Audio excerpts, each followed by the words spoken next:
This podcast is sponsored by nobody.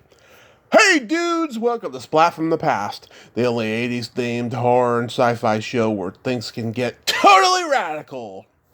Now today, I will be talking to Martin Casella.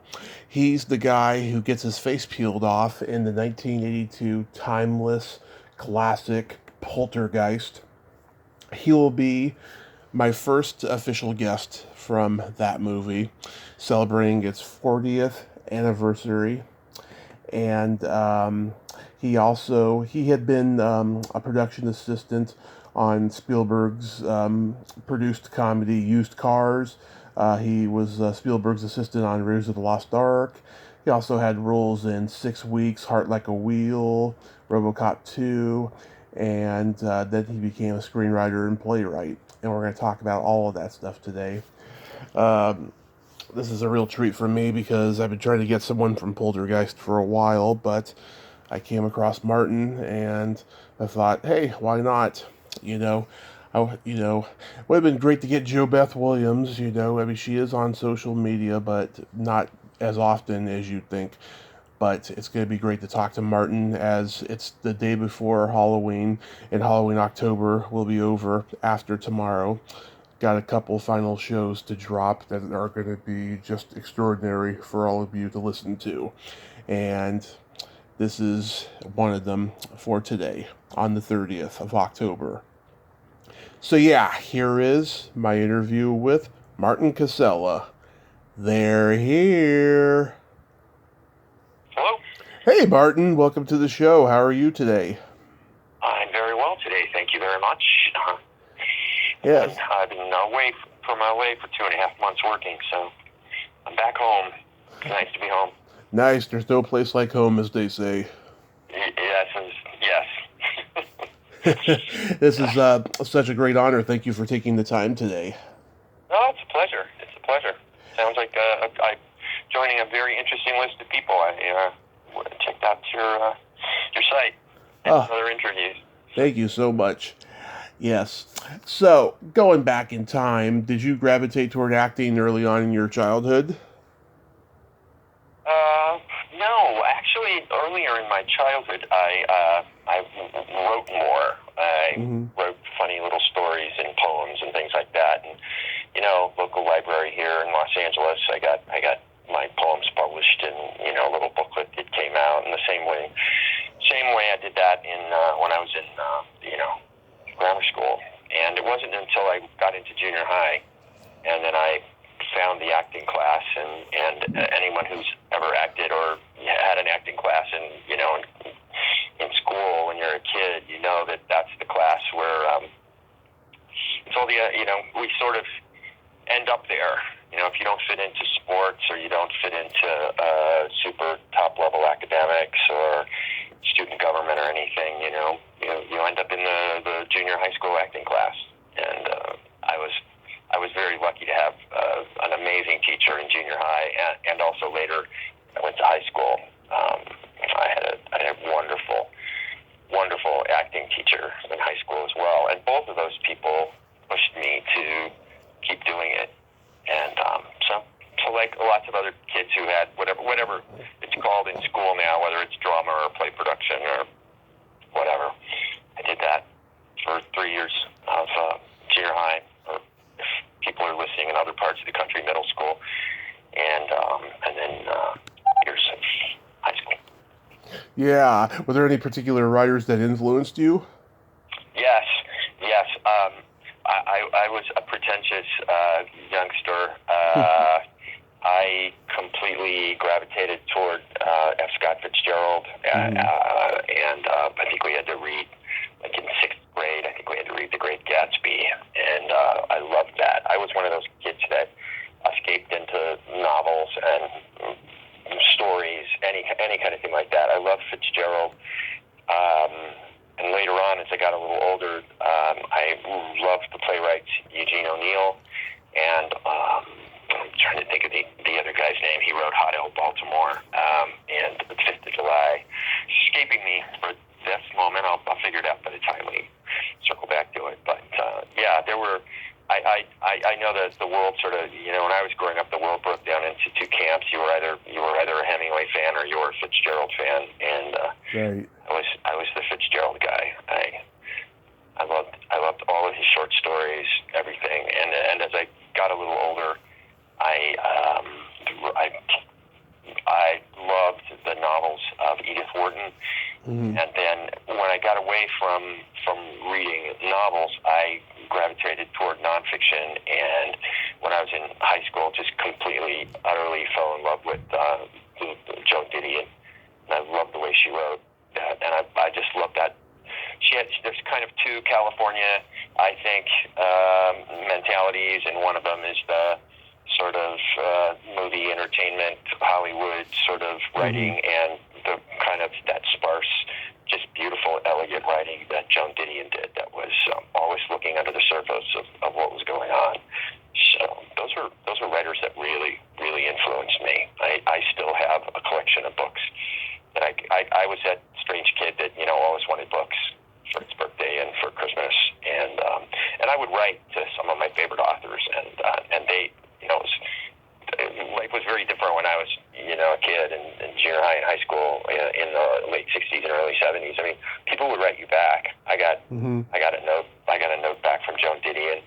And there was a British writer named Iris Murdoch that I liked very much, and she wrote me too, and I wrote her a fan letter.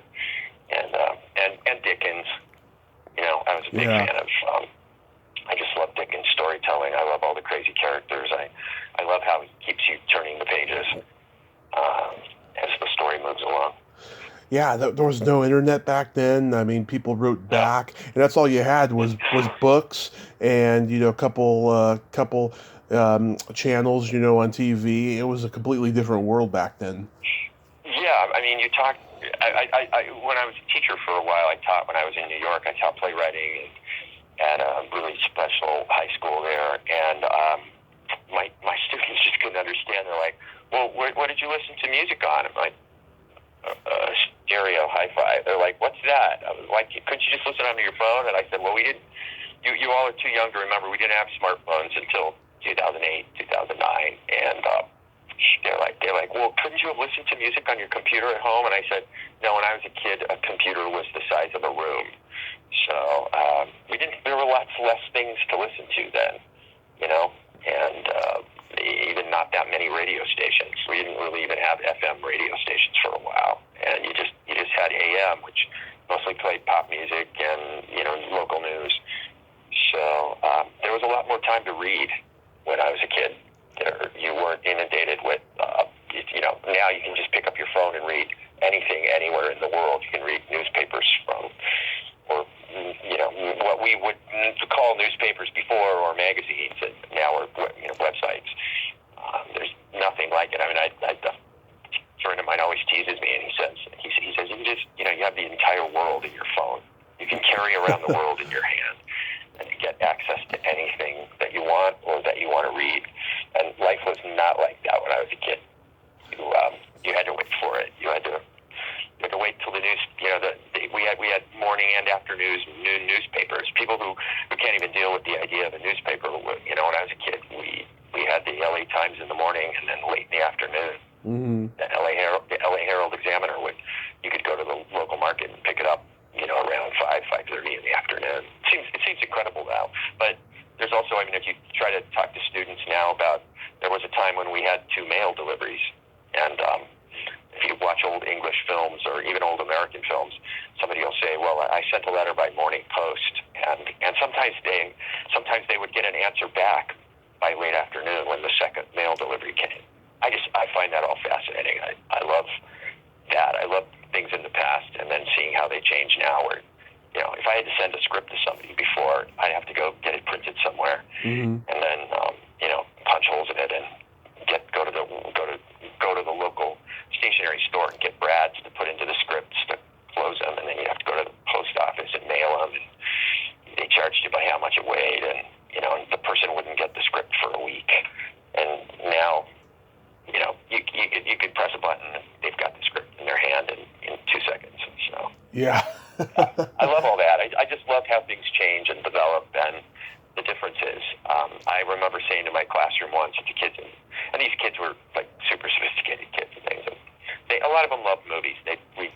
When we had class, we had a 3-hour writing class on Wednesdays at this high school, and I'd say, well, okay, what movies have you seen this last week? You know, sometimes I'd be brave and say, okay, well, anybody read any books?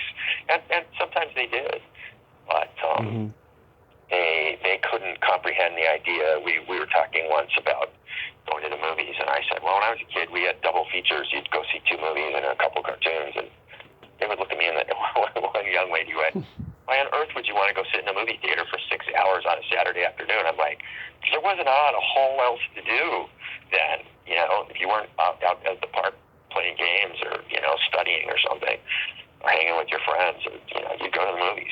That's what everybody did on Saturday and Sunday. You know. Yeah. I told them, you know, I would talk to them about how movies would. I mean, when I was a kid, a movie would play. The Sound of Music would play like 3 years in one theater. Mm-hmm.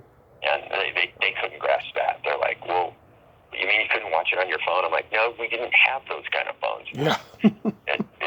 It's fascinating. And somebody was like, why would the same movie play for 3 years? And I said, well, because it wasn't playing in 4,000 theaters all at the, you know, on the same weekend. You'd have to wait until it came to your local movie theaters, maybe 6 months after it played in one big theater, in downtown, wherever you live. They couldn't grasp that. So it was fun.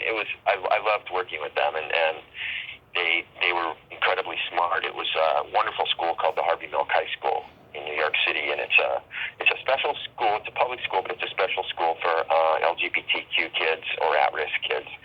And a lot of those kids were just really smart. They just couldn't function in regular high schools. And one of the very first things I did when I was teaching with them is I would show them movie clips. Sometimes we'd play different games called, like, okay, what's the secret behind the scene? What's really going on underneath the scene? And it was a way of introducing them to subtext. And so, being a member of the Writers Guild, I would get screeners and things. Now, of course, I think this year's going to be the first year where everything's just going to be digitally available for the awards. I think for the Oscars as well. But I used to get hundreds of screeners, and I would take the screeners to school. And I'd say, okay, and I would show them a scene from It's a Wonderful Life or Precious. I would always try to get. I'd try to use a scene from an old film, and usually in black and white, which they got used to. They hated that in the beginning. They were like, I don't want to watch this. There's no color. But then they'd get it, and then I'd usually bring some film that had just been released that was maybe even still in the movie theaters. And I would show them a scene, and I'd say, okay, what's the secret? Every scene has a secret in it. What's the secret in this scene? And my favorite response was I showed him a scene from It's a Wonderful Life, the great scene where he goes and visits Mary, and they both get out of college, and he's angry and he's mean to her and he yells at her, and then I froze the scene at a certain point, and I said, okay, what's the secret? What's really going on in there? And it was real quiet for a minute, and then this one little kid in the back of the class said, he's in love with her. And I said, yes, that's it. That's the secret. He pretends not to be. So all these other things go on while we're watching it. And then I showed them what happened after that last moment, when I'd frozen the scene, and then all of a sudden he starts kissing her and said, I'm not interested in plastics or second floor or ground floor, blah, blah, blah, blah. And the kids all clapped. And they were really great. They loved it. They said, can we watch the rest of this? And I said, yeah, it gets to be a little closer to Christmas. And we would trace, once they watched the whole movie, we would trace, I'd say, okay, have you ever seen a version of this before? And somebody would go, well, I saw a spoof of a Christmas Carol once on The Simpsons or on Family Guy. And I'd say, okay, so can you trace that? Do you all know the story about A Christmas Carol and Ebenezer Scrooge?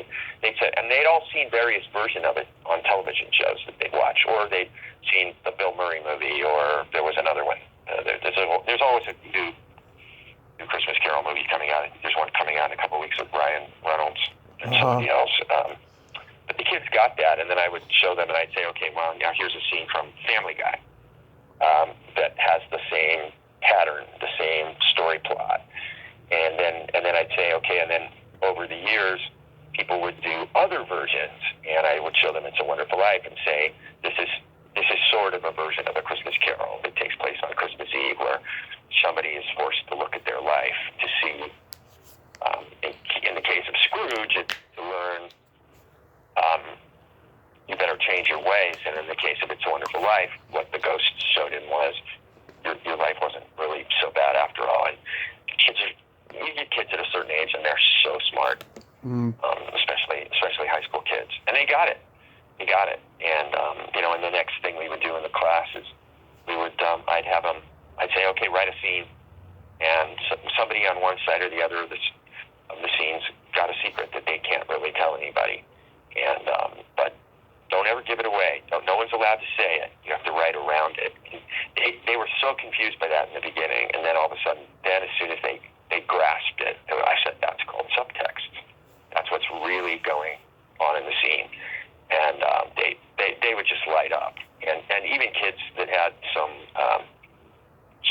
like disabled kids or kids having learning problems, sometimes it would take half a semester. But one of the greatest days was a kid who was on the spectrum, and he could never make the movie the script, or they could write plays or movie scripts in there, and he could never get the play script to go forward. He would just have the character repeating the same actions over and over again. And finally, near the end of the semester, I said, "Okay, guys, y'all have a half an hour. Finish up your play. This is the second to the last. The next week we'll perform them." And I would bring actors in from Broadway and from TV that were friends of mine in New York, and they would perform the students' plays the last day of school. And that was really exciting. But this one kid whose stories always just went around and around in circles, I read his short play out loud at the end of class, and all of a sudden, at the end of one of the scenes, he asked a girl out on a date. Nice. And the girl said yes. And I said, "Do you see what happened here? He stopped inviting her to go buy a jacket with him." And the whole play was about how he took this girl to all these different stores to buy a jacket. It was the same scene over and over and over again, about 10 times. But in the end, something clicked, and he got it. And at the end, on the bus ride home, he asked her to go out. And she said yes. And I said, "You get it now? That moved the story forward. And the secret in your play is that he liked her." And it was so simple, but they could get it. So, and I learned all that from all those books I read when I was young, and spending Saturday afternoons with my best pal, watching James Bond double bills. Yeah. at the theater, at the local movie theater. And I'm that kid that came home, and I would, as my mom was ironing or making dinner, I would act out the whole story for her in the kitchen. And she'd say, "Wow, that sounds like a great movie." And I said, yeah, it was really, really good. And when I was growing up, obviously we didn't have cable TV. We didn't have any kind of thing like that. And the only way to see old movies was there was Channel 11, Channel 9, the local channels. To fill up space on weekends, they would show old movies. Or PBS. When I was a kid, there was a PBS, and on Friday and Saturday nights they would often show foreign films, and that's when I discovered foreign films. And then when I got to be 14 or 15, and I actually could get old enough to go see foreign films. I grew up in Sun Valley in Burbank, in Los Angeles, and we had a theater that was a 5-minute car ride away, and it was a local theater that would show foreign films, and it was fantastic. So nice.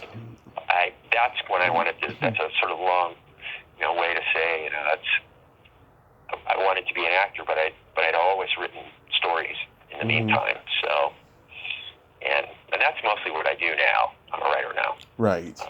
For TV and movies, and I just had this big play produced in Houston, which is on track to probably go to New York a year from now. So, but every once in a while, somebody asks me to act in something again, and that's always fun.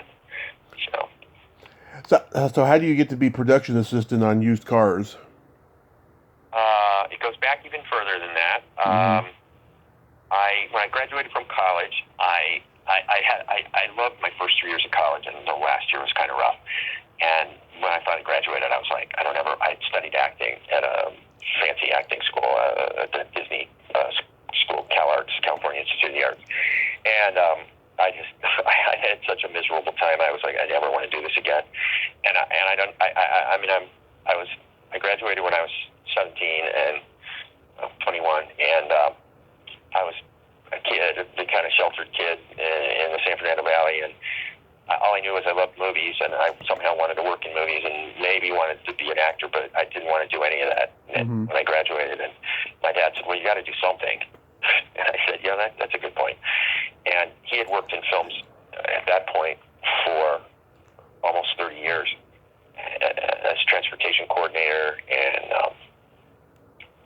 first as a driver and coordinator, and then he was a vice president of transportation at Warner Brothers in Columbia, and later at Sony. And he said, well, look, I'm starting this new movie on Monday. This was like on a Wednesday. He said, I'm starting a new movie that's a co-production. It's like Universal and Warner Brothers, Universal and Columbia, and we're making it at Burbank Studios. And he said, I've got it's going to be a gigantic, super epic, huge movie, and I'm going to need somebody to run the transportation office because I'm going to be gone a lot because we're going to have shooting at 4 different locations and 100 sets. I said, yeah, I can do that. He said, what do I have to do? He said, well, answer phones and send a driver. You'll have a group of drivers sitting around, and somebody needs something, send one of the guys. And I said, I think I can pick that up. And because I'd seen him do it. And the movie was 1941. So our office, yeah, it was crazy. And our office, oddly enough, was right next to Steven Spielberg's office. And so during production on the film, I would see him in the hallway, and my dad, the second day at work, I got introduced to him, and I was such a nerd at that point. I was like, I made plans, like, well, when I get to meet him, I knew the notes from, the 4 notes from the end of Close Encounters when they're trying to communicate, and the hand motion that, Truffaut uses to try to speak to the aliens, and I was all ready to do that. But when I finally met Spielberg in the hallway, my dad introduced me to him. I was so just dumbstruck. All I could do was shake his hand and say, I love Close Encounters and Jaws. And he said, well, that's great. Now you're working with me on this movie. That's pretty cool, right? And I'm like, yeah. So our office was right next door, so I got to know him. Kathleen Kennedy and I started work on the same day on that film, and so I got to be really cool because we were the 2 new people on the block, so we got to be really good friends, and we worked a lot. And she saw how hard I worked for my dad, and she worked for one of the other producers first, and then I think Steven's assistant went off to have a maternity leave, and so Kathy went to work for Steven, and our desks were 10 feet away from each other, so when we finished production on 1941, there was probably another 4 months of miniatures and inserts and reshoots, and so I worked on those. There was a thing with the Directors Guild that if you work for a certain amount of hours, and the trajectory was for maybe to me to be like an assistant director or something. So I was working on getting all these hours, and I was also working as Steven's assistant by that point on set, running around, doing errands, being there, just anything anybody needed, I did it. And at the end of all that, he said, he and I and Kathy were in the office, and by that point, my dad was like, "Yeah, I've lost my son to the famous people now." Okay, and I think that was probably his intent all along. So Steven said, "Look, and gosh, what was this? This was probably in the end of the summer, and it was probably '79." And Steven said, "In about 5 months, I'm starting production on this film at Lucasfilm, and I want you to work on that with Kathy and me." And I was like, wow, okay, and what do I do in the meantime? And he said, I've already taken care of that. And Bob Gale and Bob Zemeckis wrote 1941. It was based on an idea I think John Milius had. And he said, well, Bob and Bob, because they wrote for 1941 and they were always around, and he said, so I've made that arrangement. Kathy and I worked this out, and you'll start, you'll do pre-production with them. You'll be there during all the casting, and then you'll be in, we were in Tempe in Mesa, Arizona for about 3 months, and that was an utter blast. Because my dad also sort of had a little claim to me, so sometimes I had to work for him, but most of the time I worked for Zemeckis.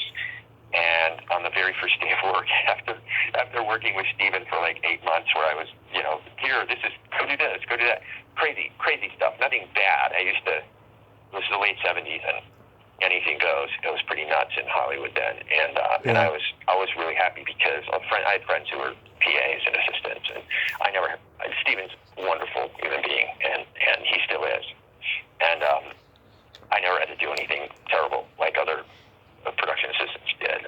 Everything was always like, oh, find me these ski poles that have brandy inside them, or make sure we show a movie to everybody on Friday night after shooting. So on the first day on set, I was at 6:30 in the morning on a car lot, and we're all freezing, and we all have parkas on because it's cold, and Zemeckis turns to me and goes, "Oh, Marty, I hate to ask you to do this." And I thought, oh, God, what's he going to ask me to do? All he said was, "Could you just get me a cup of coffee with some milk in it?" And I was like, yeah, that's absolutely easy. I can do that. So I worked on that for a while.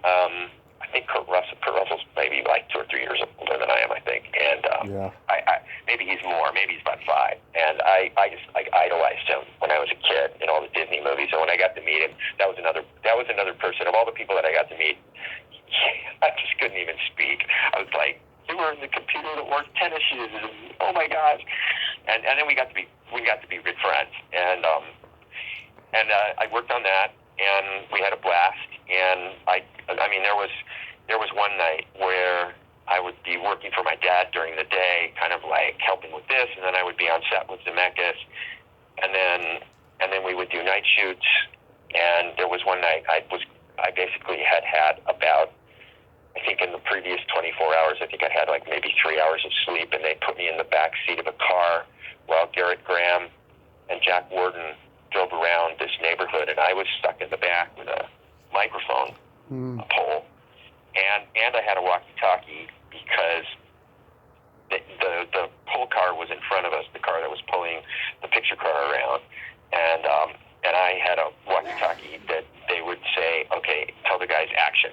So I would have to like shout over I'm crunched up on the floor, curled up in a little ball, holding the mic up to the two guys, and I was like, I would be the one who just would tell them action, and it was a long dialogue scene. I think it went on for 3 or 4 minutes, which is long for a movie when you're driving around in a picture car. And I was so tired that at one point, about 4:30 in the morning, I just fell asleep. I was crunched up in the back seat, and people are like yelling and screaming into the walkie-talkie, and I was like, I'm sorry. I haven't slept in 27 hours. Sorry, guys. And that was by that time we finished. After it was like the lead up to Christmas, I think, because Kurt Russell said, "Oh, I got some Christmas presents for my wife and my little son. Could you drive him back to LA for me? I'll pay you extra." I'm like, "Kurt, it's fine. I live like a little mile away. I have no problem driving, your stuff in my car."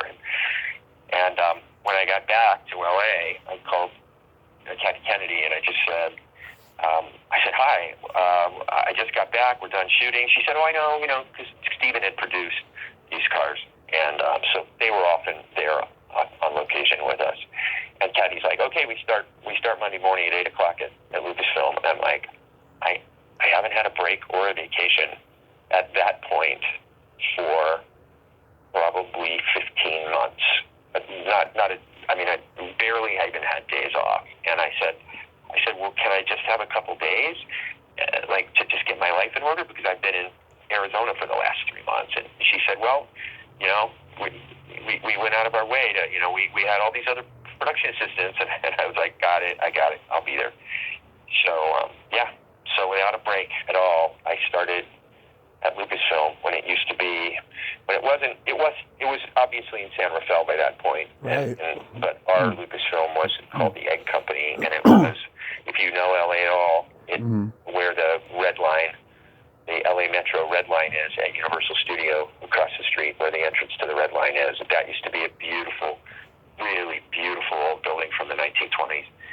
And that's where we did all the pre-production on Raiders and all the casting. And wow. So that was, and sandwiched in between 1941 and Raiders of the Lost Ark, which I worked on for, oh my gosh, I can't even tell you, 8 months. 3 of which were in England and Africa, and the rest were at the egg company. And and then in between both of those two things, I loved Zemeckis and Gale. They were wonderful to work for, and one of the really cool things that happened from Used Cars was I did get to sit in all the auditions, and when the women were coming in to read for the female lead in the movie, the woman who falls in love with Kurt Russell. Yeah. They just saw everybody, and people came and went. And finally, this very bouncy, upbeat blonde came in, and she read the scene, and she put a spin on a line.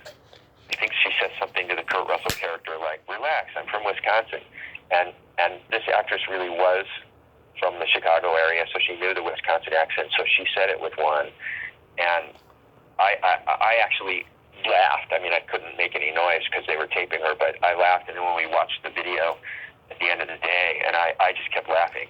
And I said, "She's fantastic." And they both looked at me and they said, "You really taken with her?" I said, "She's really funny and she has amazing timing." Yeah. And it turned out she'd worked with Second City, and she ended up getting the part.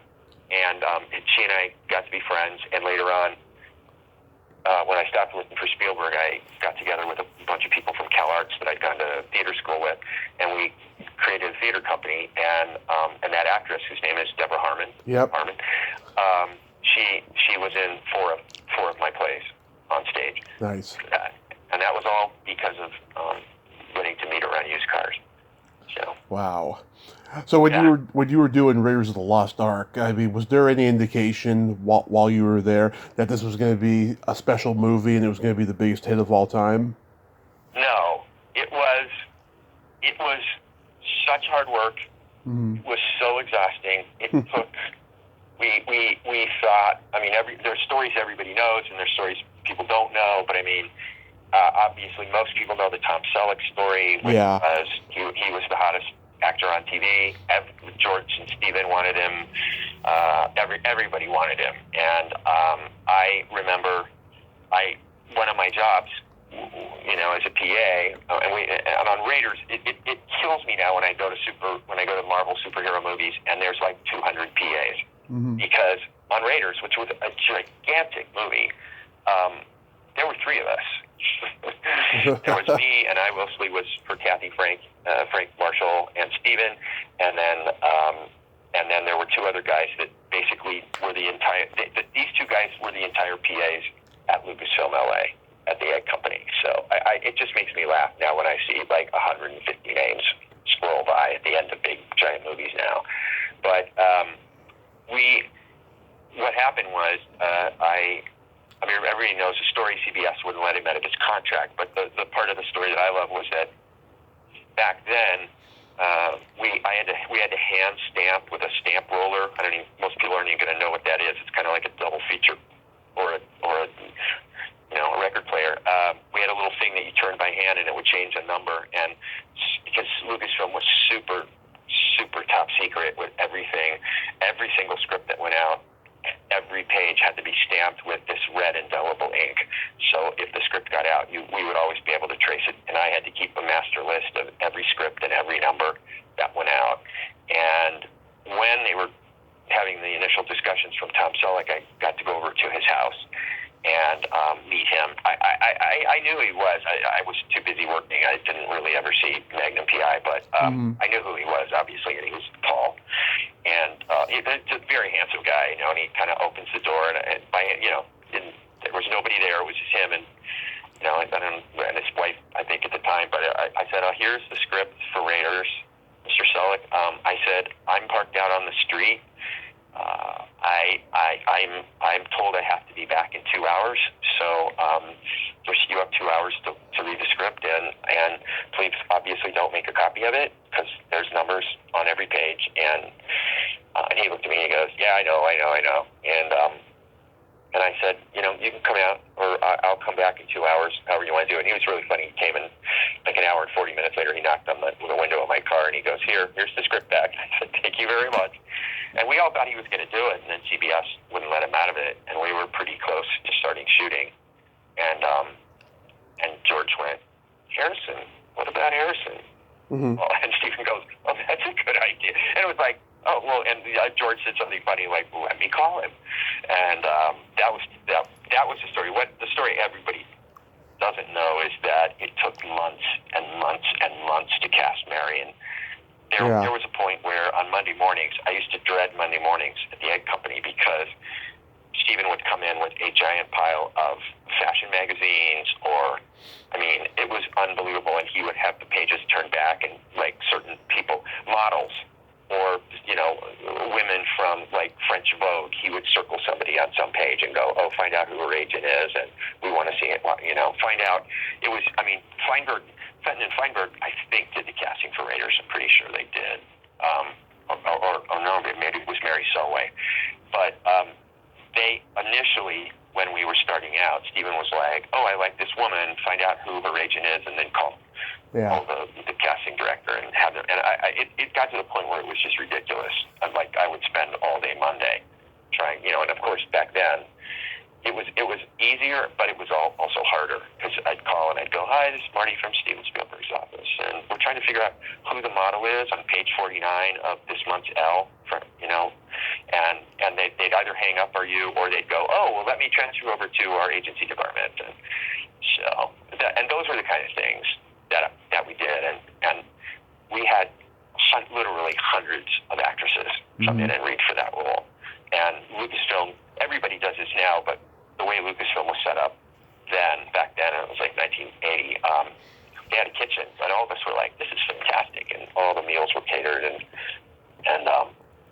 that's where the casting meetings would be. The women would come in and read for Mary in there, and they would just sit and talk with Steven and George and Kathy and everybody else, and then finally when Karen Allen came in, everybody just like lit up. They were like, she's the one. She's tough. She has grit. She's also beautiful, but she's charming as well, and she can be a tomboy like one of the guys. Yeah. So she's great. I just there was like a real boys club on that movie. All the guys between Larry Kasdan and everybody else, and Steven and George and Frank and the other guy, I forget his name, who was also the producer for Lucasfilm. And I know Karen, when we were shooting in England, Karen used to, like, she'd call me up. She's like, what are you doing? You want to go to a movie? What are you doing? Let's go have dinner.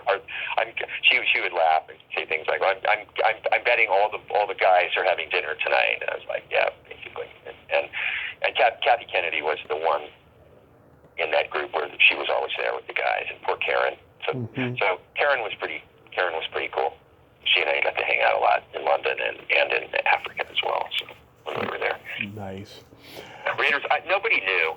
I mean, one of the jokes Kathy Kennedy and I would laugh a lot about certain things, like the woman who was the script supervisor, continuity person. There would be a great shot, and Steven would go print it, and Pam Francis was her name, and she'd mumble, and I'd say, what are you saying, Pam? And she goes, nothing, it's not going to come together. Nothing matches on this movie. Nothing matches.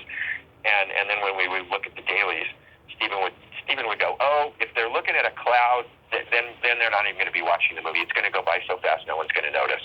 Yeah. Those two palm trees aren't in the same place on the reaction shot. When we cut to her, and then back to him, and then in one time there's a palm tree, and then there isn't one. He said nobody will notice.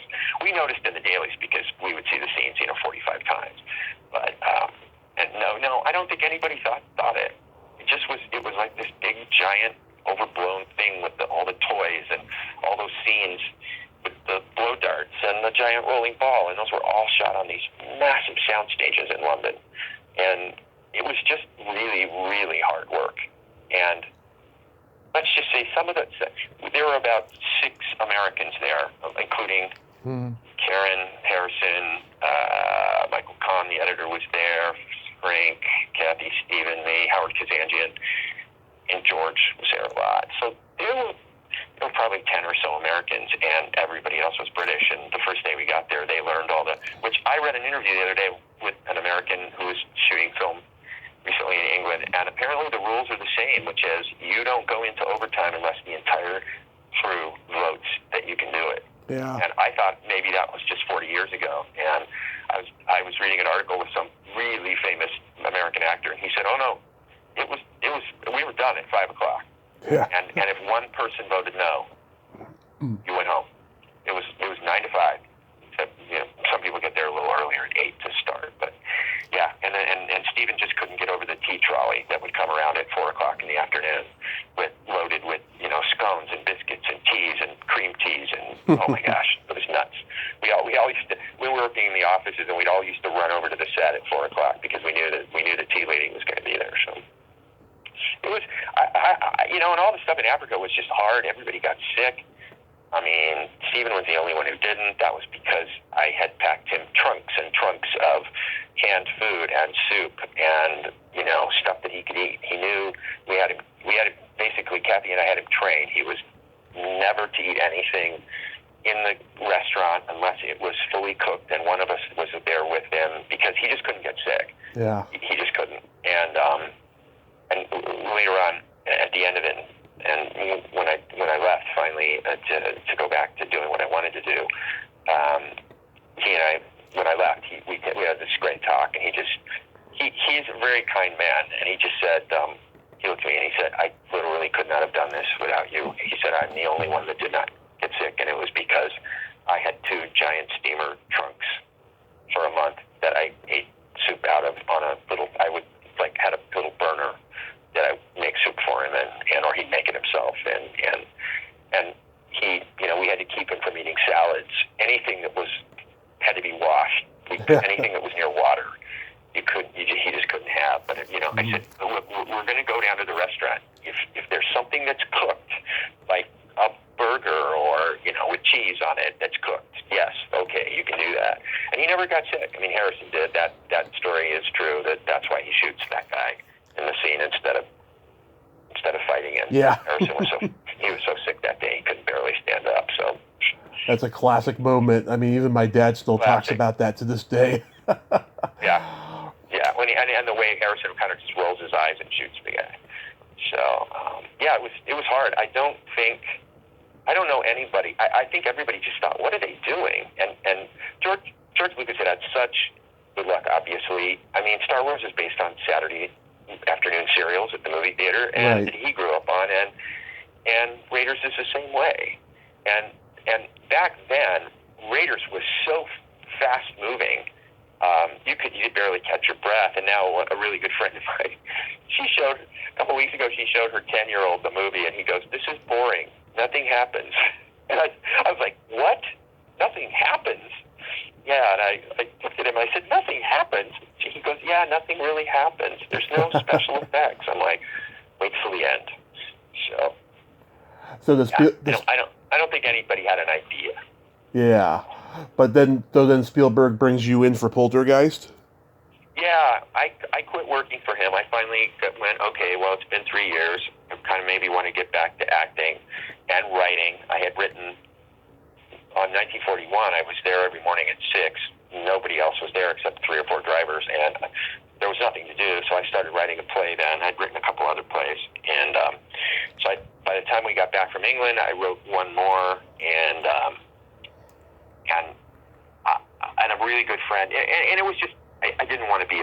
I mean, they were kind of grooming me to be a producer, and now Kathy was good at that. Kathy's a genius at that. She's amazing. She's one of the only people I've ever seen in all those years, and then actually I worked with Steven and later on a CD-ROM game and some other stuff. And Kathy was the only person I ever saw would tell Steven no about something, or a famous cinematographer. Well, even Michael Kahn would go, well, Stevie, we'll see what we can do. We will work around it. But yeah, so I just went. A friend said, "You need to get out of there because it's a dead end." And she knew Steven. She and her husband had worked with him and knew him. And she said, "He's a great guy, and you could probably have a great job and make $1 gazillion, but it's not what you want to do. You want to be a writer and an actor." And I said, "Yeah, okay." And when I went to work the next day, that was on a Sunday, and I said to Kathy, I said, I'm going. I want to, this is my 2 weeks notice, so, whatever. I'll stay till the end of the month, whatever you need me to do, and I'll help train somebody else. And, I just went in there and I said, I know Kathy, literally the bravest woman I've ever met in my life. She's just unbelievable. And she's like, I'm not telling him. And I went in there and he was doing something, playing with some game, probably playing a video game or something. I just said, hey, some stuff's come up, and I'm going to be leaving at the end of the month. And I will never forget the first words out of his mouth. Who's taking you away from me? Is George taking you away from me? And I said, no. I want to go do what I was doing before I came here, which was acting and writing. And he said, oh, well, that's really interesting. Well, and we had a great time. And then I got a part in a play in L.A. that was really good. I got a write-up, and I got really well reviewed in the L.A. Times. And I was kind of like, oh, I guess I'll go back to being an actor. That will be fun. And I was working with a group of friends from Cal Arts, and we put together a theater company, and it just, we kind of had this trajectory. And then one day the phone rang, and it was Marcy, who used to work for Mike Fenton and Jane Feinberg, and and Marcy Leroff. And she said, oh, hi, we're casting Poltergeist now, and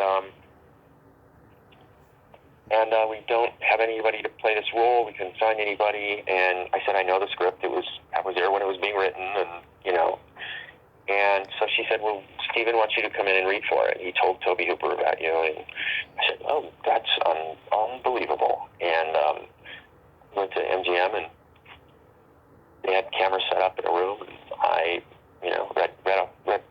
read a scene that I had been around when it was written, which was kind of fun. And so I knew kind of what they wanted. And I didn't hear anything back. And our theater company was getting ready to produce this play, and I was teaching at a high school in Santa Monica, so we could use their theater space to do this play that I'd written.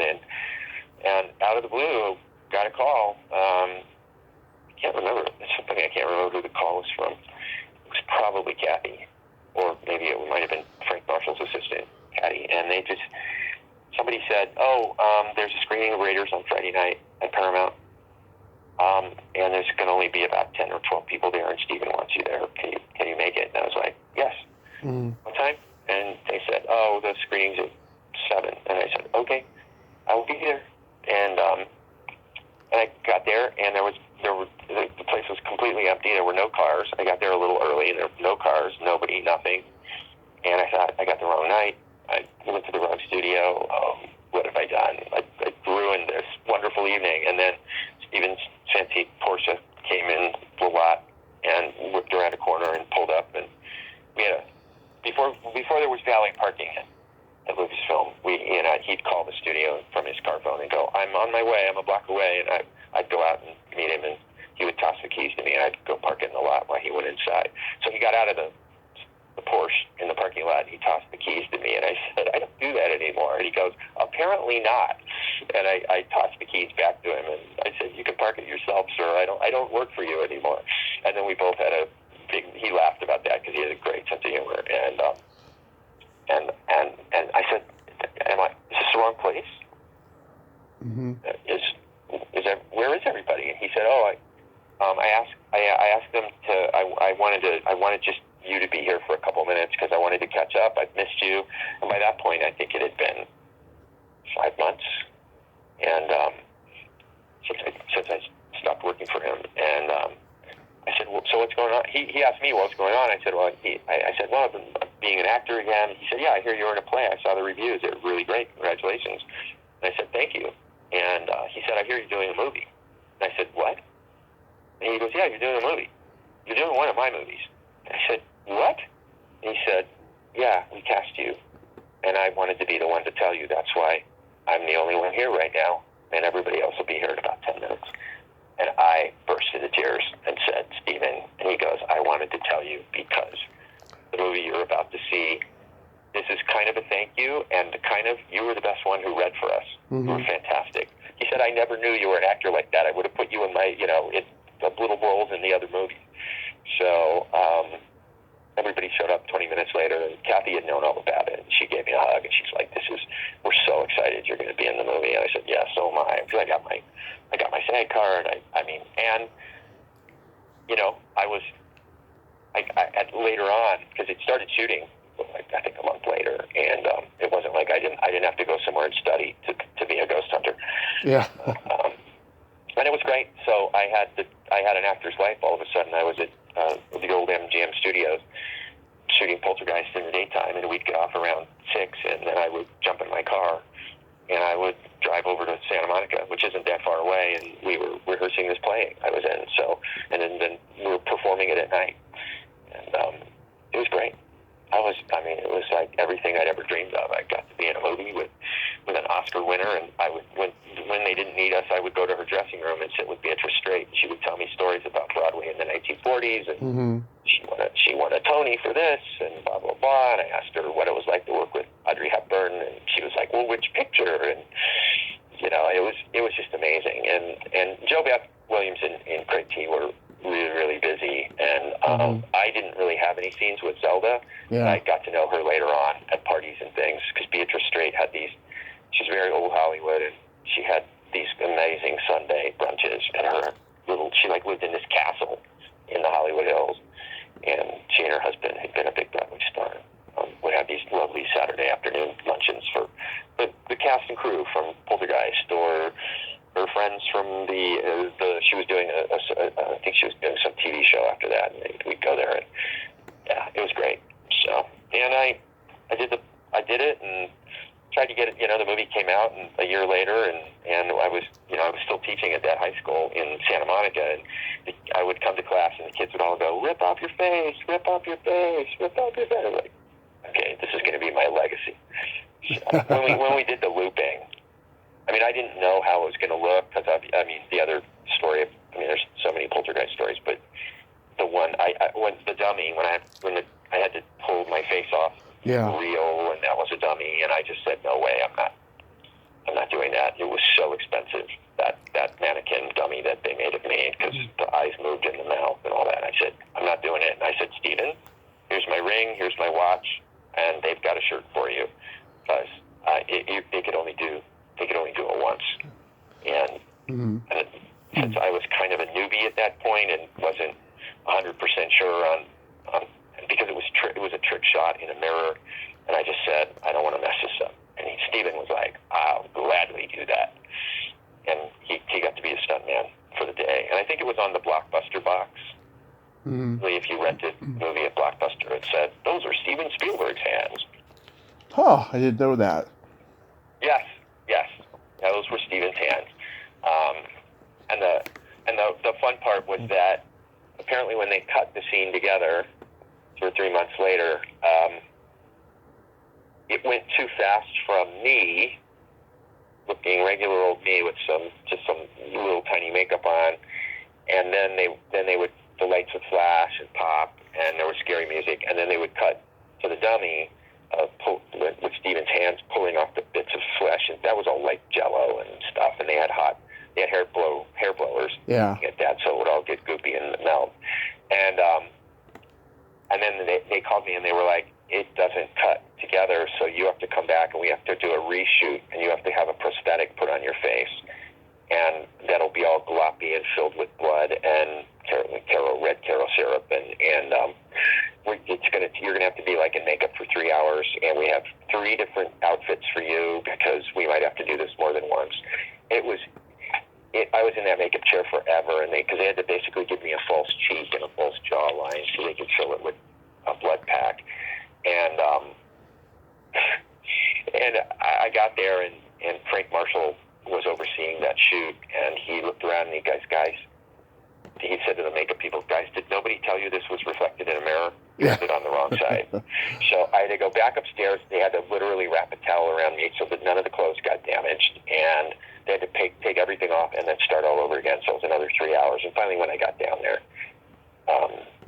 I think I did it twice, because I think I went through 2 of the 3 shirts that they had, because it was so messy. And then later on, that's what it's in 3 pieces. You can tell now, because it's the special effects for 1980. It looked fantastic, but now they look just a little cheesy. But as opposed to the other real optical effects and the ghosts and the monsters in the closet and the doll and the tree, that stuff still all these years later looks pretty good. So, but my little thing looks a little It looks a little MacGyver, but it's still fun, and it still makes people scream.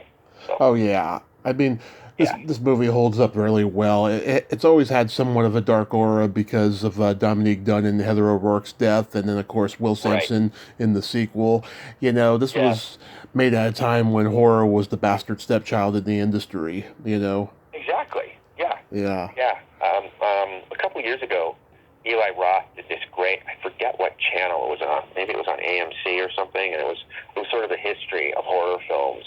And I don't know if you've ever seen it. It's if you can track it down, it's actually worth seeing. Mm-hmm. But they interviewed me. I was in New York, living in New York at the time, and they interviewed other people from other movies, obviously. But they created this great scary attic, but I only watched one episode of it because, oddly enough, and I tell people this, and including fans, I'm not a big horror film fan, and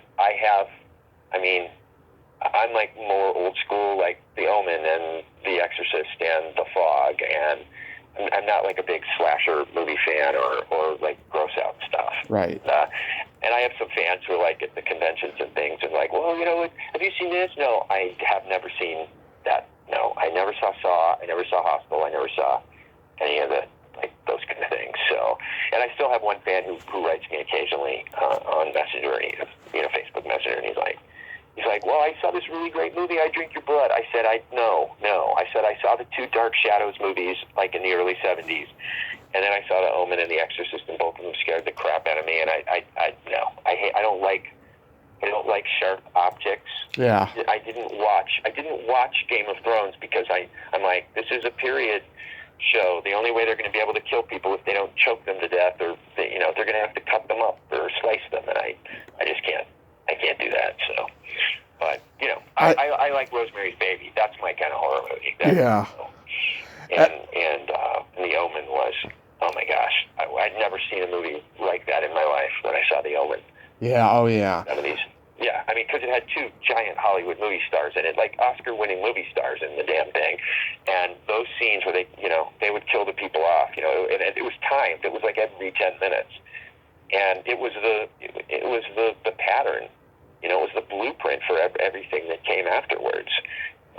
Killing one of the characters off every once in a while, and the celebrity death. So look, there's David Warner getting impaled, and somebody else getting their head chopped off by the pane of glass that slides off the back of the glass delivery truck. And I just remember sitting in the movie theater going, I've never seen deaths like this before, And I'm a Peckinpah fan. And Altman too. The violence in The Long Goodbye, and the violence in The Wild Bunch and Straw Dogs,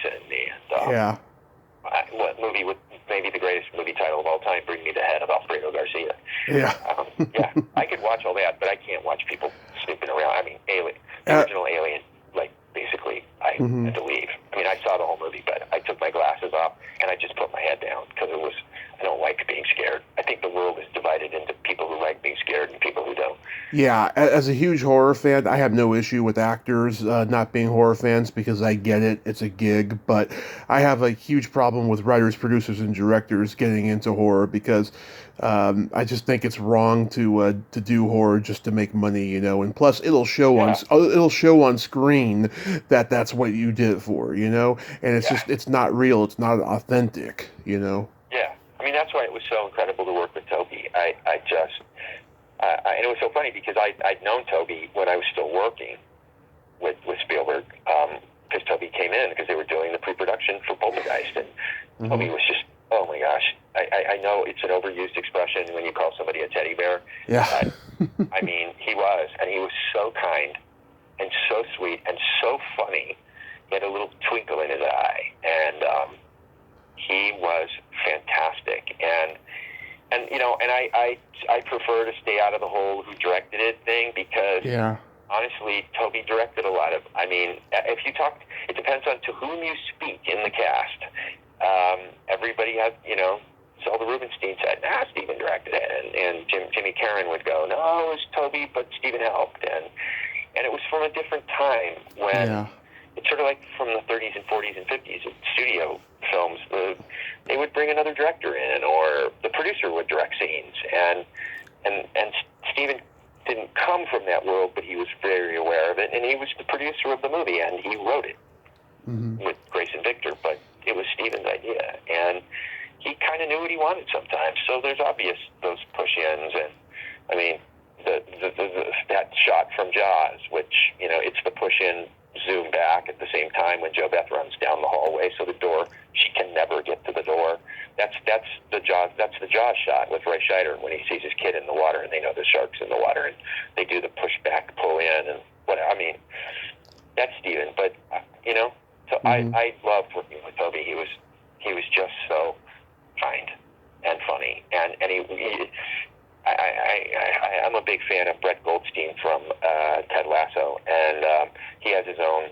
He has a podcast, and there was an interview recently where he talked about one of the people that was on his show was a guy who was trying to sell. You know, he was a writer and selling scripts, and they both talked about how they had both gone to meet with this horror film group, and they said they didn't know what to expect, and they got there, and the horror film people, everybody was wonderful. I mean, the people I met at conventions, literally the kindest people in the world, and shy and quiet, and some of them were a little raucous, but I just never expected to meet so many lovely people who, there was one lady who came, and we did not have the same political point of view in real life. I could tell from her T-shirt, but when I got to talk to her and sign her books and sign her pictures and stuff, and I said, "What do you do?" And then all of a sudden she described how she and her husband, own a business in South Carolina with horses that are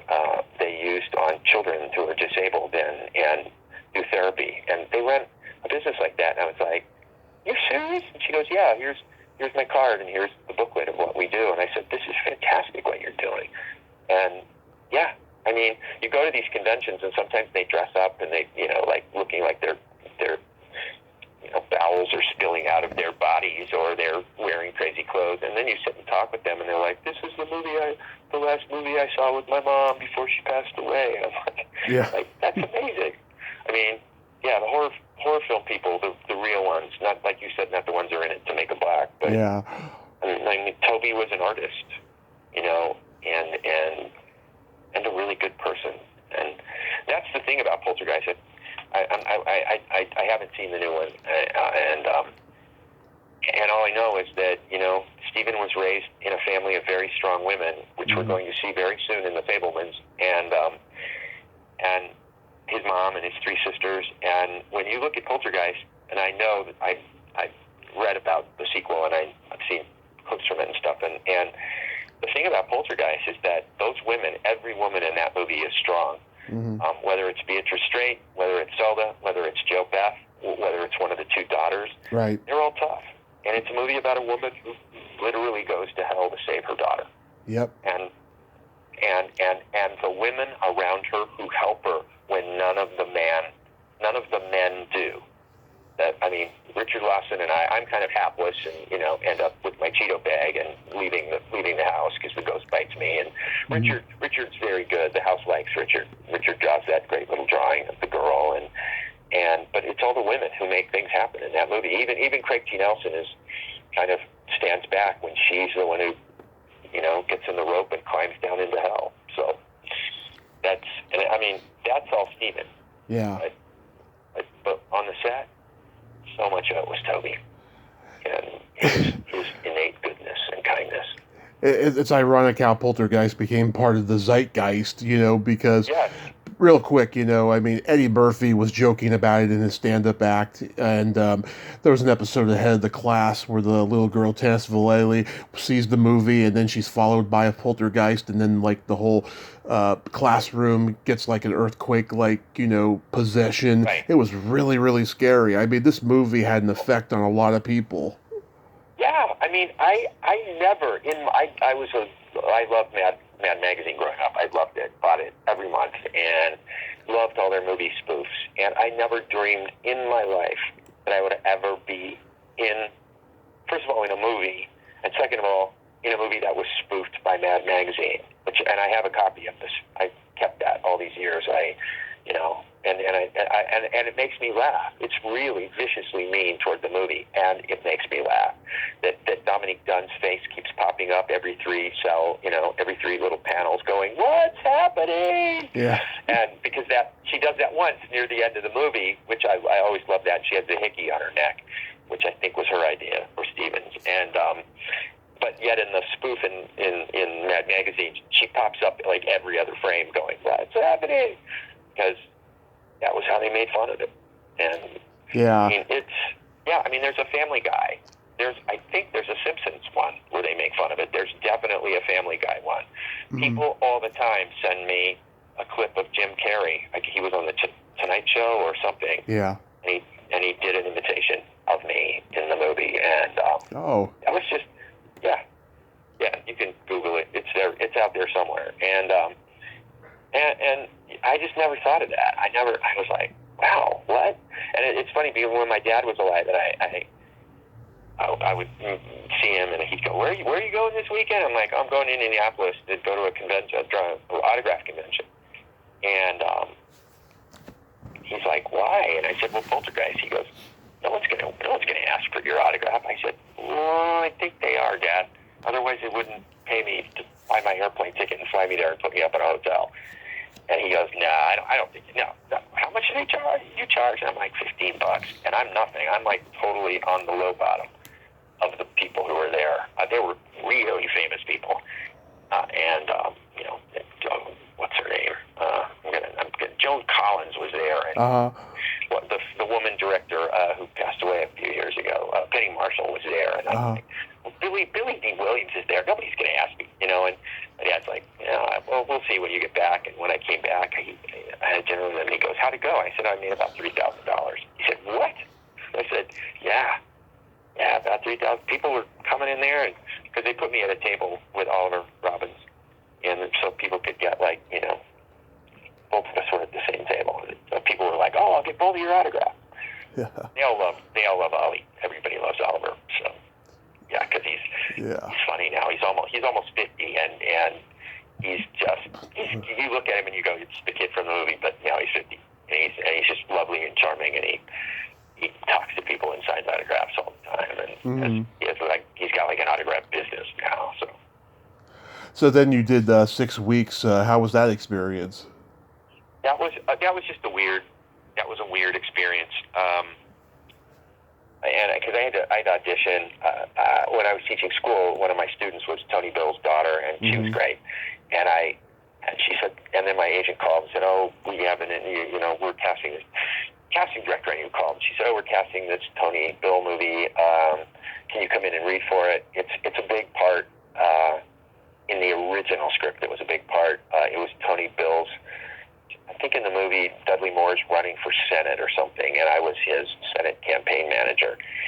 And I came in and read for it, and Tony Bill went, oh, yeah, my daughter said you're really great, and you know my wife, too. And I said, yeah, well, I taught your daughter for a year, and your wife comes to school. Yeah, I do know your kid. And he goes, you're great. Yeah, I'm so happy. Yeah, we're going to cast you in this. They told me right in the room. Yeah, we're going to cast you as his campaign manager. And I was like, great. And they gave me a schedule. And so the first day that we were shooting in the big campaign office, and I showed up that morning, and somebody put me in a little trailer. It was just a room in a honey wagon. I was like, and nobody came to me, and nobody saw. And I'm sitting there, and I just sat there, and somebody, a PA came and said, oh, could you just go to hair and makeup? I'm like, yeah, sure. And there were some clothes there for me to wear, but nobody ever came to talk to me. And so finally, after like 4 hours, one of the assistant directors came in and just said, hi, Mr. Casella,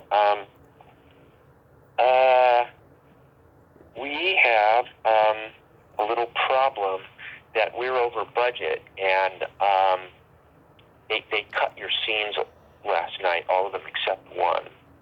And I said, what?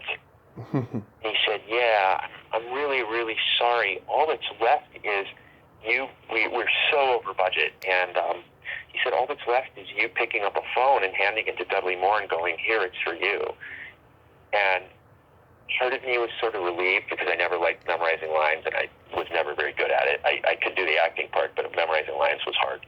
And I went, oh, what do you all want to do? And he said, said, I think they just probably want to give the line because we don't want to put you through this because you're like a big supporting actor and you were in a bunch, you were in Poltergeist and blah blah blah. And I was like, I'll do it. Mm-hmm. The guy goes, really? I said, yeah. I had to read for it, dude. I had to go and sit with 10 other guys and go in and read and be put on film. I said, I don't care if it's one line. He goes, it's technically an under 5. He said, we're going to pay you like your co-star rate. We will pay you for the whole thing, for the whole job. And I said, well, oh, thank you. Good, thank you. And I said, when are we shooting this? He said, oh, for this scene, I'll come get you. So by the time he came and got me, he brought me back to the set. He pulled me aside and he said, while I was away, Tony gave the line to an extra. And now they've upgraded this extra, so the guy's going to get his SAG card. Mm-hmm. So I don't know what to do. And I said, I got this part by having to read. I want to say the line. I said, it's not my fault that somebody else gave the line to the actor, but technically that's my role. And I was trying not to be a jerk about it, but it was like, it's not easy being an actor, and you get a role in a big movie, and then it's bad enough that they cut it to one line, but at least let me say the line, dude. Yeah. So he walked over to Tony, and Tony looked at me, and Tony, he looked at me, and he, made this face, and he kind of shrugged, and then he gave me an okay sign, and they put me in the scene, and all of the extras, the place was like in an office, and all these extras were furious because one of theirs had been chosen, and I said, I won't do this if he doesn't get his SAG card from this. You guys have to make that happen. I said, I won't take that away from him. And the AD came over and said, we called SAG and we worked this all out. The guy is going to get his SAG card. We're going to and we'll give him billing, and he won't really say anything. He said, we'll give him a line later or something. He said, thank you for being so patient about this and being so, honorable. He said, other people wouldn't have done that. And I said, I want to get the residuals, even if it's one line. Mm-hmm. I can make another $500 over the next 5 years. So I'm doing this for myself, but I don't want that guy to get hurt. Who was literally pulled out of a crowd. Tony Bill went, you say the line. So, and the guy came over later and he said, thank you. They told me that you said something, so I'm going to still get my SAG card. I said, yeah, I wouldn't do that to a fellow actor. I said, I did an audition and the role was mine. And he said, no, we all understand. I said, okay, great. So, that was my big story from the movie. I was so disappointed. I was supposed to work for 2 weeks or something. So. Wow. Didn't turn out that way. I'm a huge fan of Heart Like a Wheel. I mean, going back to that whole, strong woman thing. Yep. I think Bonnie Bedelia is great as Sherry Muldowney in it. How was that experience? That experience was also weird because we went out to some racetrack. I got on a bus. We were down in Orange County. I am a huge Bonnie Bedelia fan. I got to know her work from the movie They Shoot Horses, Don't They? And I thought she was fantastic in that. And I was so excited. And that it was not a TV movie. It was like a real movie. And it was, so we went down there and we shot it. And I have this kind of really silly scene where I'm a reporter and I yell a line out to her. And it's like a paragraph. Hey, Cha-Cha, what do you think of women's lib? Funny how I can remember that all these years later. So we shot it, and it was really, really fun. And then I got a call about 2 weeks later, and they said, we had to replace the actor. What? And I said, what? He goes, we have to go back and reshoot the scene because I don't know if it was, I can't even remember anymore if it was the director, the actor, or whatever, but he said we have to reshoot the scene, so we're going to just bring everybody back and we're going to do it again, and you'll get paid again. And I was like, oh, I'm sorry. Something in my brain is telling me it was Charlie Haid originally, and maybe it ends up being Broke Bridges in the final movie. It was a long time ago. I only ever saw it once. That sound right? Like Bo Bridges is her husband or something in that? Yeah, and he's a drunk. Yeah, and he's a drunk, right? And I think when we shot it the first time, I think it was Charlie Haid, and then something didn't work out, and they had to replace it.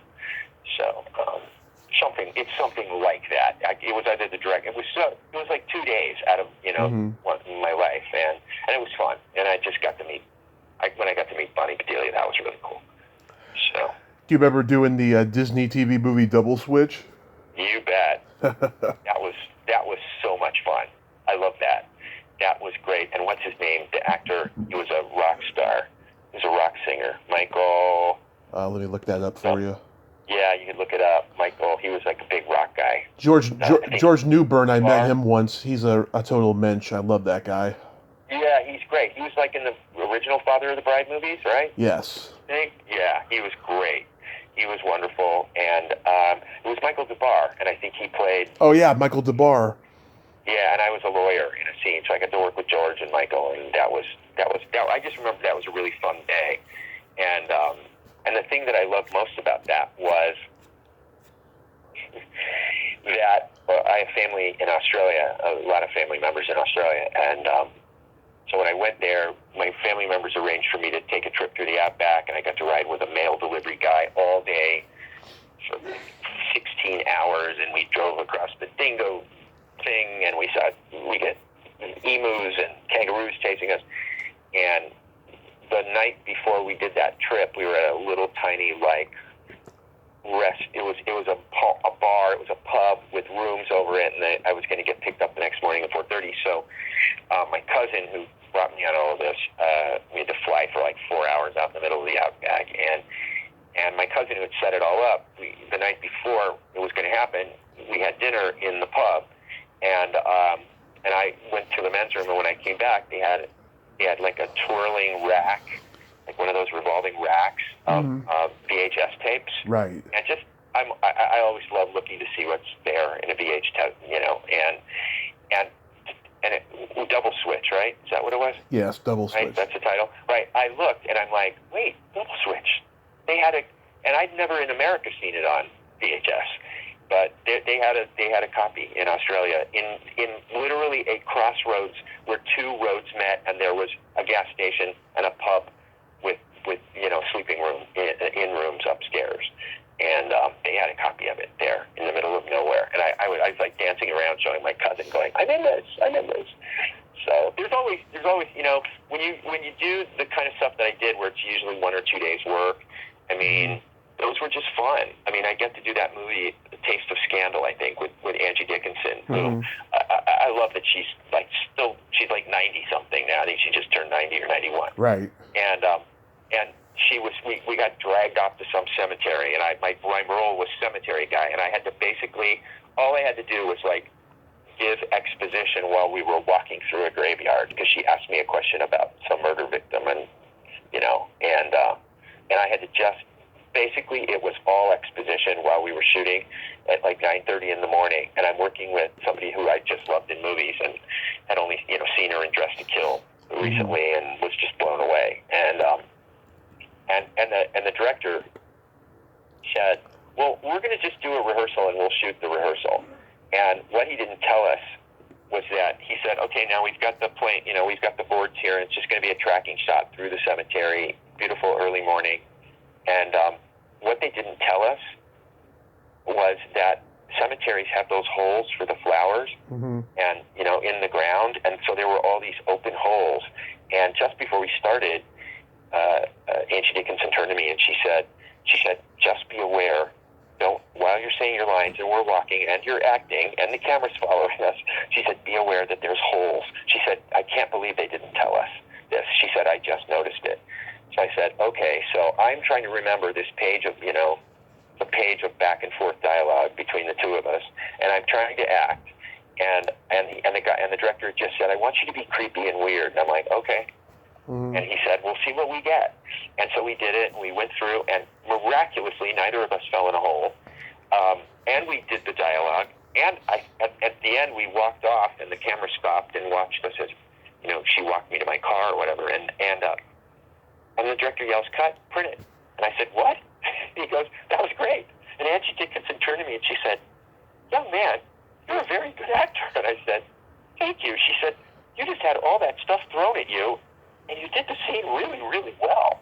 And I said, thanks very much. And I was, and then I went back, and then I had to wait 7 hours till they took everybody else in on the bus back to the studio or whatever, and I just sat there and I was like, Nancy Dickinson gave me a compliment. And about 7 or 8 years ago, when my dad turned 80, my dad worked, like as I said earlier, my dad worked in the movies a long time, and somehow one of the guys who was a friend of my dad's who got invited brought Angie Dickinson along, and this was 8 years ago almost now, and she looked amazing. I mean, she's in her early 80s then, and she walked in, and she just smells like it's Angie Dickinson, and so I walked up to her at one point, and I said, "Oh, hi, you're here for this guy's birthday party. I'm his son."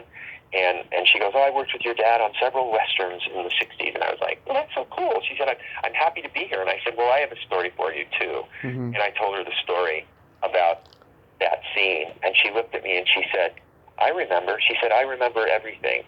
She said, "You were a cemetery guy. You worked at the cemetery, and right? And you'd embalmed the victim or something." And I went, "Yeah."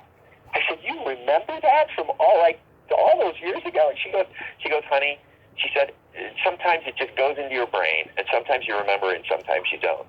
And I said, "Well, you told me I was good, and that was like one of the first movies besides Poltergeist that I ever did, and that kept me going for about 7 years after that." So, and she said, "Well, when I learned as a young actor," she said, "people would tell me that I did a good job, and that's important to do." And I just thought, what a wonderful human being. When it was her birthday the other day, I thought kindly of her and remembered how kind she was to me. So. How about RoboCop 2? RoboCop 2 was a nightmare. I heard. I do believe the director is dead. So Irvin Kershner, yeah. Yes, Kershner, who I was a giant fan of. I am like the biggest fan ever of The Empire Strikes Back. He directed The Empire Strikes Back and the Flim Flam Man. And I was just, I was still working there when we all got to see that, and we got to a private screening, and they called me in, and the same people that cast me a lot, the casting director, and when I got there, what I found out was that the movie had foreign money that had to be spent. They had to shoot 1 day of filming before the end of the year, or they would lose their money. So they decided to shoot my scene, which was 1 page. I don't even think it was a page. I think it was a half page. And so I played a guy who was in one of the commercials, because I'd seen RoboCop 1, and I was in one of the commercials that sort of pop up in the movie, and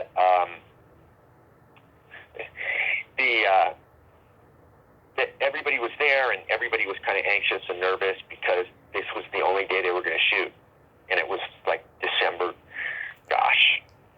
18th, 19th, something like that, and it's Christmas, and no one wanted to be there, particularly Irv Kershner, but he knew he had to get this.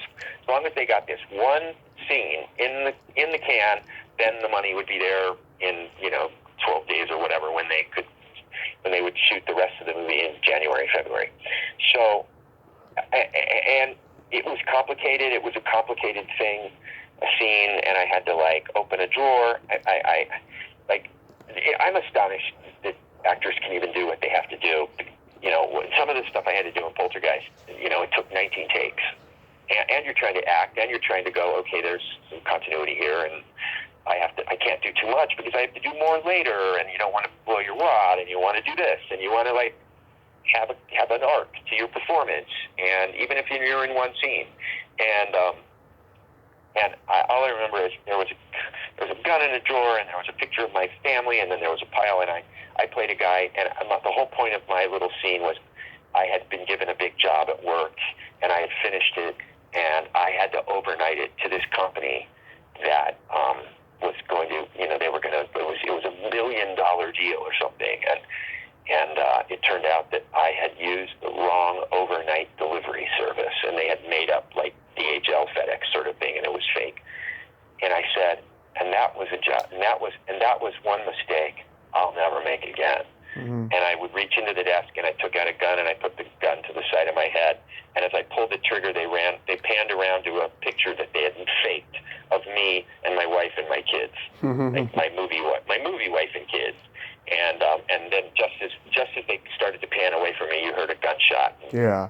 and then blood splattered on the picture of the kids or something. And we did that 40 times. Mm-hmm. And it was like Kubrick. And I kept saying to him, did I do something wrong? He goes, no, it just wasn't what I want yet. And I was like, okay, can you tell me what you want? He goes, no, I'll know it when I see it. Because I'm not seeing it yet. And sometimes the camera move would be wrong. Sometimes the gun wouldn't go off. They'd have to clean the picture. And finally, like 38 or 39 or whatever, I was so tired. I thought, I'm going to cry. This man is so mean. He was so mean. And the poor cinematographer just kept looking at me and like giving me a thumbs up, like, no, it's okay. He's just nuts. And finally, I was so tired. And it was starting to get dark outside, and they were losing the light, and he just said, okay, action. And I barely could get the words out, and I knew I had to be loud enough so that the microphone would pick it up, but I just did nothing. I literally said the words in a voice like, I used the wrong company, but I'll never do that again. And I picked up the gun, and bang, somebody yelled, bang. And then he yelled, cut. He goes, that was perfect. Thank you. We're done. Oh, boy. I walked up to him, and I said, Mr. Kirshner, I don't understand. And he said, I didn't want you to do anything. I said, why didn't you tell me that in the beginning? I would have done nothing. He said, I needed to wear you down so you weren't doing any little tricks or funny voices or anything. And I said, do you do that to everybody? And he goes, often. he said, it's going to look great in the movie. So relax. And I said, all I wanted to do was punch him. I was so angry. And I left, and the cameraman was like, that was mean what he did. And I was like, yeah, I hate him now. It was like, he's ruined The Empire Strikes Back for me. And then later on, I went with some buddies. We went to the movie theater and we saw it. And that, I mean, part one is pretty violent, but part two was super violent. And we stayed, and I did my scene, and my four buddies applauded in the movie theater in Westwood. And then, then they blew somebody's head off, and I just said, we can go now. I'm not that big of a fan of Irv Kirshner anymore. I don't want to see the rest of the movie. Yeah. I never saw the rest of the movie, so it takes a lot for me to walk out of a movie. There's very few movies I've walked out of, so. That's unfortunate. I'm sorry you had that experience. Yeah. I saw Go ahead. No, I was just going to say it was unpleasant, so. Yeah. I saw the Turner and Hooch pilot you did. I love Tom Wilson. I think he's a funny guy, but he's not Tom Hanks. He's not Tom Hanks, no. And we kind of all knew it when they were doing. I mean, that's the kind of stuff that actors remember. I'm guessing since you interviewed so many of them and so well that you tend to remember odd things because when a take is right, when a shot's right or a take's right, you don't remember it because some weird magical chemical alchemy thing happens, and you don't remember doing it. Unless it's super complicated or you have to do it 50 times. But that Turner and Hooch pilot, my memory of that was it was so different because we shot on a Thursday before Easter, and that was one of the things where I was in my trailer, and I'd been there since 5:30 or 6 in the morning, and literally all I had to do was sit at the sergeant's desk and make fun of him with a toy car when he walked in, and I'd have to go zoom, zoom, zoom, and I thought, and by noon I was like, oh, I guess I'm going to eat now, and I found an AD, and I'm like, are they going to use me? And the AD just rolled his eyes, and he said, we're having a bad day. And I said, oh, I don't need to know why. And he goes, I'm going to be really honest with you right now. I don't think we're going to get to you today. And I said, are you kidding me? And he said, no. He said, no. I'm sorry, my phone just made a funny noise, and I want to make sure you're still there. Sorry. Go ahead. I thought I had turned it off, but anyway, so I had lunch, and then I had dinner, and then it got dark, and then it was 9 o'clock at night, which means I had gotten like 3 hours of overtime or something, and And then the AD came in and he said, Mr. Casella, I apologize. And I can't even apologize to you enough. He said, we're just having problems. We've been having problems all day, and we're not going to be able to get to your scene. And I said, so do I come back tomorrow? And he goes, you are the luckiest man on the planet right now. And I said, why? And he said, because your scene's literally going to take 15 to 30. He said, tomorrow's Good Friday. And we don't shoot on Good Friday. It's a holiday. And if we did, and so since we're holding you, we're keeping you on hold, we have to pay you triple time for a holiday tomorrow. He said, and then you're going to come back on Monday and get paid for another day of work, in addition to today's day of work and overtime. So I literally, that was like one of those under 5 jobs. They did, however, say to me, if this goes, the whole reason I did it was because they said if this goes to a series, you'll be a regular. You'll be the jerk sergeant at the desk who always makes fun of him, which I thought would be really fun. And so I did, and I came back on Monday, and I got there at 8 o'clock in the morning, and they shot it, and I got paid for the whole day, and they shot it in like 10 minutes, and they had solved whatever the problem was. And and I went back to my trailer and got dressed, and when I got my paycheck, I don't know, 2 weeks later, whatever, it came in the mail, I made like $3,000 because of all the overtime and the triple time for the day off, and it was crazy. I basically went vroom, vroom, vroom at a desk, like, and then I was sad when it didn't get picked up. But yeah, the guy was not Tom Hanks, and that was really apparent in the scene when he. I mean, I think what happened with the dog was those dogs are really fragile and they're old. Yeah. And they spit all the time, and you can't even get them to walk across a room, and then they start choking because they're choking on their own spit. So I think that's what was going on, and they didn't realize it. So I've interviewed 4 actresses from One Night Stand. Oh my gosh! Well, it was incidental. I didn't even know about the movie at the time. Jane Marla Robbins, Robin Freitas, Jodie Thielen, and Diane Salinger, who's a close friend of both me and my mother. Right. Where did the inspiration for this movie come from? Real life. Yeah, that's kind of all I want to say about it, but it did come from real life. And I kind of thought about it after an experience I had, and I was like, okay, that's weird. I now believe we would call it ghosting. I took a ghosting episode, but yeah, it's hard to talk about. Anyway, so I wrote this script, and my manager loved it. I didn't have, I think, and my writing agent was like, wow. And this was before, the script was written before Jagged Edge, before Basic Instinct. It was written like in 85, 86, and there were no kind of like sexual thrillers. Yeah. They hadn't sort of popped up yet. And so I wrote this, and everybody was like, well, this is hot. Ooh, this is sexy. This is fun. This is exciting. What a great mystery. Wow. And my manager read it, and he said, I can get this made. I'm friends with Talia Shire. And I said, oh, okay, great. And he said, yeah, they're going to pay you the X amount of money, and Francis Ford Coppola is going to co-produce it with Roger Corman. And I was like, whoa, because by that point I had been a film writer for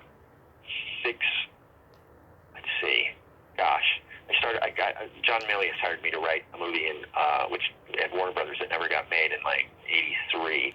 So then in 86 when I wrote One Night Stand, and then it took me a while, and then it took a while, and then it took a little while else, and then suddenly there was a package, and it was going to be, oh gosh, I'm totally blanking on all the people now. A. Martinez, I do remember, and the guy from The Rose, who I was so excited because he was an Oscar nominee, Frederick Forrest, and the woman who plays the lead, she's a really good actress. She's fine. You know, I'd seen her in all the Brat Pack movies, and she later went on to do really some excellent independent films.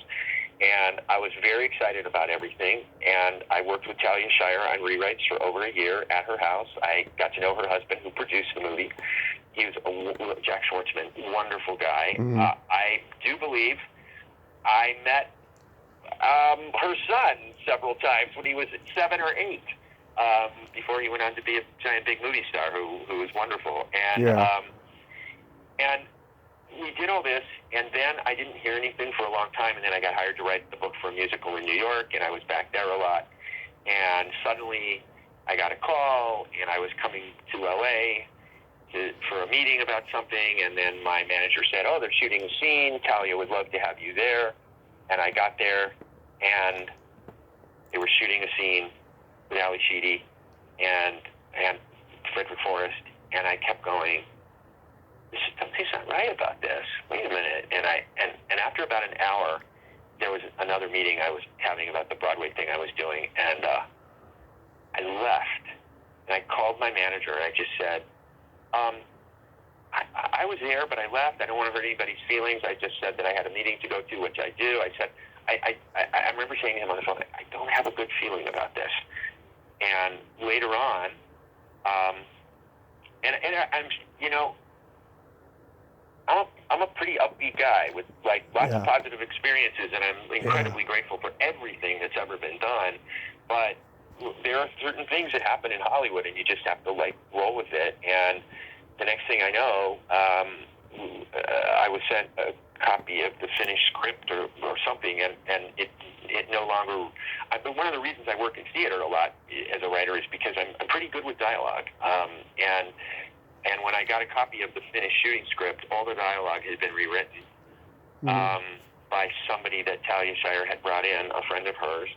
And the whole point of that movie, not of the finished film, but of the film that everybody had wanted to buy an option, and there was Jessica Lange was going to do it for a while, and it was very cool. Well, the whole idea of the end of the movie was that she rescued the guy. I was so tired by that point of seeing movies where, you know, I call them, and forgive me, during the 80s we called them the move and the bitch dies movie, where the final end, you know, the climax of the movie is the bad guy has a gun to the woman's head, and then the guy always rescues her. And I set out to write something where she rescued the guy in the end, and the scene was written so that she was the one that he was being held and at gunpoint, and she was the one who, in this bathroom, slammed the glass bathroom shower door into the villain's head, into Frederick Fork's head, and all of that. And that was all gone in the script I saw. And and they had somebody else's name on the script. And I called my manager, who also worked with Talia Shire, and I said, "This isn't right. This is why there's a Directors Guild." He said, "Well, there is going to be an automatic arbitration. They have to do this." And I said, "I have 10 years of scripts. I'm the original writer." I said, and I called the Writers Guild, and I said, what's going to happen? And they said, automatically, that they have to prove that this woman, that she wants to have final credit on this film, that she wrote, like, it's some insane amount. This was in 93, 92, something around there. And she has to prove that she wrote over 90% of this. Of an original screenplay, that is the hardest one to not have the original writer. When you've created something from scratch, and the final project basically sort of resembles that. And the woman at the Writers Guild said, we've won cases like this for the original writer where they literally changed every name in the script. They changed every line of dialogue, but they had kept the plot. And she said, everything I've looked at, they used your plot. They didn't use your ending. They changed that. But and we ended up fighting it. It went on for like a year with the Writers Guild, and I won. Good. And it was my credit, and I believe it's a Pyrrhic victory. That's what it's called, because I got the single credit, and then when the movie was released, they didn't use my professional name on it. Nice. It said Marty, which is fine. That's what everybody calls me, but my professional name is Martin. And I was never invited to any of the screenings. I was never even sent a copy of the film. So there was bad blood in the end there too. And it was heartbreaking. And I had a buddy who saw it in LA. It played at some movie theater somewhere for a week, and it had gotten actually good reviews at the Toronto Film Festival, which I was glad for everybody and stuff. But it was really odd, and I saw it really, really late one night, like on Cinemax or something, and that's the only time I've ever seen it. And I never got a VHS or a CD of it or DVD or anything. Right. And I saw it, and was just like, wow, they changed it. This vaguely resembles my script, and part of me felt bad that I fought so hard to get the royalties. But even now, all these years later, in Europe it has all sorts of different names, and but I've never seen the whole movie. It was so painful to me that they took this thing that I wrote, and it was unrecognizable. Yeah. And they threw out the whole reason, which was the woman saved him in the end. That broke my heart when I saw it at 3 a.m. on Cinemax, and it was back to the gun was at her head, and then A. Martinez saves her in the end, and you're just like, ah. So that's my one night stand story, and then the whole thing was silly because then Natasha Kinski and like Wesley Snipes or something were in a movie called One Night Stand that came out and was kind of a hit. So my movie's like every once in a while I still get like 25 cents or something. So but I loved writing it. I had a great time, and that whole period where it was going to be Jessica Lange, that was really fun for a while too. So I'd be interested to hear what your friends said about their experience. Yeah, I don't remember the conversations verbatim, but we did talk about them, though. Do you have any upcoming projects you'd like to mention? Well, I have this play called Miss Maud, which is about a Life magazine photographer who spent 3 months with a nurse midwife back in South Carolina, backcountry in 1951, and the article that came out later about it kind of changed the way people did photojournalism, and so I'm very happy. It was a big success in Houston, and they're planning to take it to Broadway next fall, which is very exciting. And there's a British television show that I wrote the Christmas episode for, which is really charming and funny and wonderful. It's called Lowly. It's not here yet in America, but it's in 160 countries around the world, and I got to do that during COVID last year. That was really fun. I'd never written something for kids before, and so I got to write an episode of that. So, well, I'm not sure when it will get here. It's I guess there's a conversation going on with both Disney Plus and Hulu about who's gonna show it. So it's a wonderful children's show. So yeah, it's cool. And I spent the last couple of years the same company that produced that animated show. I started getting to work on animated films, and there's an animated film which starts production next year, and Ewan McGregor and Helena Bonham Carter are doing the 2 main voices. So that's been really cool. It's a really fun movie about 2 kids who go on an adventure on Christmas Eve. Oh, cool. That's it's really fun. It's really fun, and the original writer who created it, they brought me in to do rewrites, and then it ended up and it's a musical as well, and so I had a little background in that. So now we'll get a shared credit, which is cool. His name will be first because he created it, but he's created this character called the Wish Collector. That is, it sounds like something scary from a horror film, but it's actually lovely, and I think they were already planning sequels. It's a character that is kind of like their own version of he's like this old sea captain that grants people's wishes all around the world, and he's kind of like the Easter Bunny or Santa Claus or something like that, where each sequel they're planning to have a new set of kids that get an adventure each time he shows up at their house too. And it's all very, like, there's a moral all the time, and the kids have to learn all these lessons. And it's a big fun adventure movie on the end with an exploding volcano and them having to escape and get back to this magic ship that's going to take them home, and it's just really, really, really wonderful. And it was the last film that Monty Python's Terry Jones did. He did a bunch of vocal work several years ago. They when they were still just in the planning stages of the movie, but they had him record all this dialogue, and he plays a magical talking watch in the movie, a wish watch. Mm-hmm. It's like a watch on a chain, and he has. So they it's sort of like me doing the RoboCop 2 thing like months in advance before they actually started shooting. They knew he was going to pass away, and while he could still talk, our producer and the director met with him and spent an afternoon recording all this dialogue. So that's called The Land of Sometimes. And Land of Sometimes. The Land of Sometimes, yeah. So those are the things I got coming out. So we'll see. But it's been a pleasure talking to you. Oh, absolutely. Those projects sound like a lot of fun. I'll keep an eye out for them. And please do. I hope you have... Oh, go ahead. No, I was just going to say, if you're interested, if you'd like to read, there's 2 reviews for the Miss Maud play that was done. You can...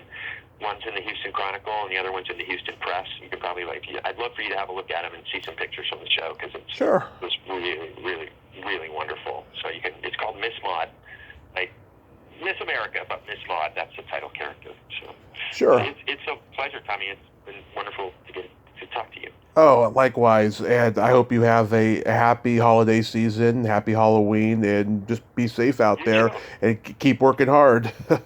That's what I'm doing, and you keep doing the interviews. You're a really good interviewer. Like I said, it's been a pleasure. And if you need anything or you need an extra bit of dialogue or whatever, just let me know. I'm around. Absolutely, I appreciate that, Martin. You have a great day. Right. Be safe. You too. Take care. Thank you. Bye-bye. Well, there you have it. Martin Casella. Ain't he a cool dude? Nice guy, huh? A lot of energy, a lot of stories. I enjoyed talking to him. That's cool that he's doing what he loves. It's really awesome.